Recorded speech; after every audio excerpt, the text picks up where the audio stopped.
As far as Krishna's Swarat, he's completely independent. Okay. The schedule that we have, it's written by Krishna's Kaviraj and Vishnu Chakravarti Pad about Astakali Lila. It's a basic template. It gives you some idea. Okay. Just like if you say, what's your schedule? Well, every day I do this. Well, some days I just call in sick. I take a day off. And then I just jump on a plane and I go somewhere. So somebody will say, oh, well, I'm meditating on your Leela, but you're not there. You've gone to Dubai for a day. So that's the independence. Right. So Krishna is, Ananta Swarat. He's totally unlimitedly independent. So basically, he takes the cows out every day. He meets with the gopis. He comes back. He plays with his friends.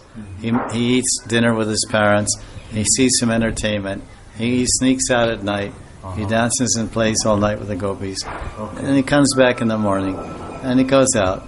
Like the waves, you're in Bombay. So the waves come in, and the waves go out. Since Anantakal. So Krishna's Leela is Ananta. Every Leela is Ananta. And every movement of his hands and face and everything is eternal. Otherwise it's not spiritual.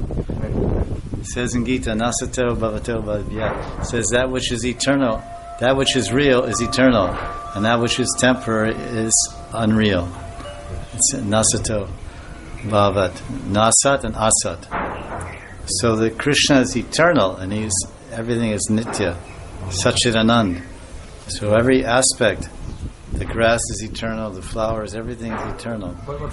For us to understand and for us to comprehend it, it's a little difficult. That's why Jiva Goswami says the entrance to Krishna's inconceivable pastimes is only the mood of surrender and acceptance.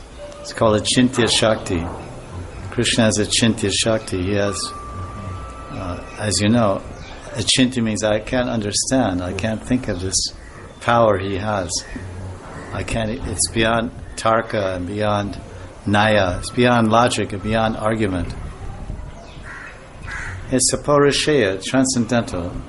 So we just submit to Guru and we submit to the bhajan practice.